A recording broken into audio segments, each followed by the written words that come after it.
আমার best friend ১ম যেদিন আমাকে এই স্যান্ডউইচটা খাইয়েছিল, সেদিনই ঠিক করে ফেলেছিলাম যে এত মজাদার আর ইজি স্যান্ডউইচ রেসিপিটা আমার আপনাদের সাথে অবশ্যই শেয়ার করা উচিত।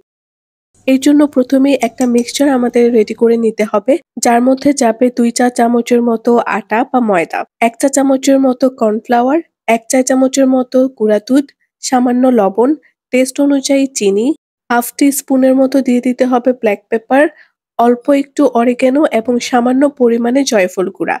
এরপর পানি দিয়ে মিক্সচারটা ভালোভাবে নেড়ে একটা সাইডে রেখে দিব। এটা স্যান্ডউইচের পুর বানানোর সময় কাজে লাগবে।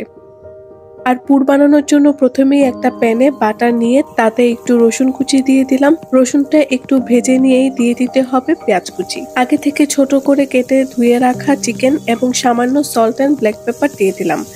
একটু নেড়েচেড়েই দিয়ে দিলাম গার্লিক পেস্ট।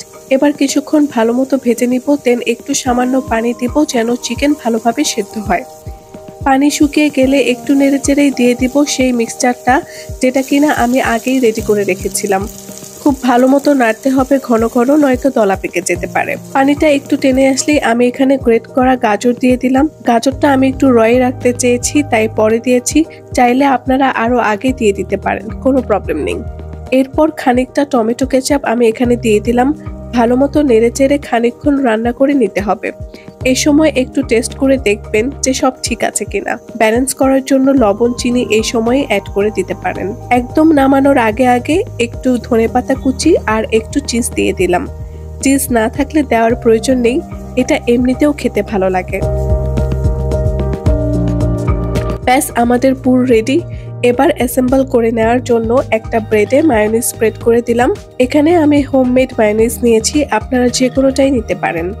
এরপর এতে পুর খুব ভালোভাবে স্প্রেড করে দিলাম। সাথে দিলাম অল্প করে শসা কুচি, একটু টমেটো কুচি, একটু ধনেপাতা কুচি, last but not the least সামান্য অরিগ্যানো। ব্রেডের সেকেন্ড লেয়ারে আমি একটু টমেটো সস স্প্রেড করে নিয়ে পুরের উপরে প্লেস করে নিলাম। ব্যাস, এভাবেও খেতে পারেন, তবে আমার আর আমার বেস্ট ফ্রেন্ডের তাওয়াতে বাটার দিয়ে ভেজে নিয়ে খেতে বেশ ভালো লাগে।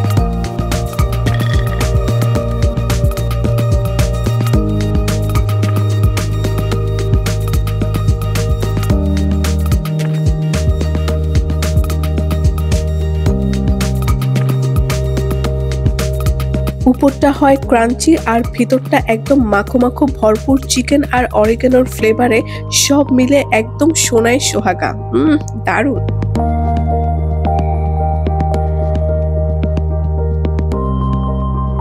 কেমন লাগলো রেসিপিটি জানাতে ভুলবেন না। আজকে এই পর্যন্তই। আল্লাহ হাফেজ।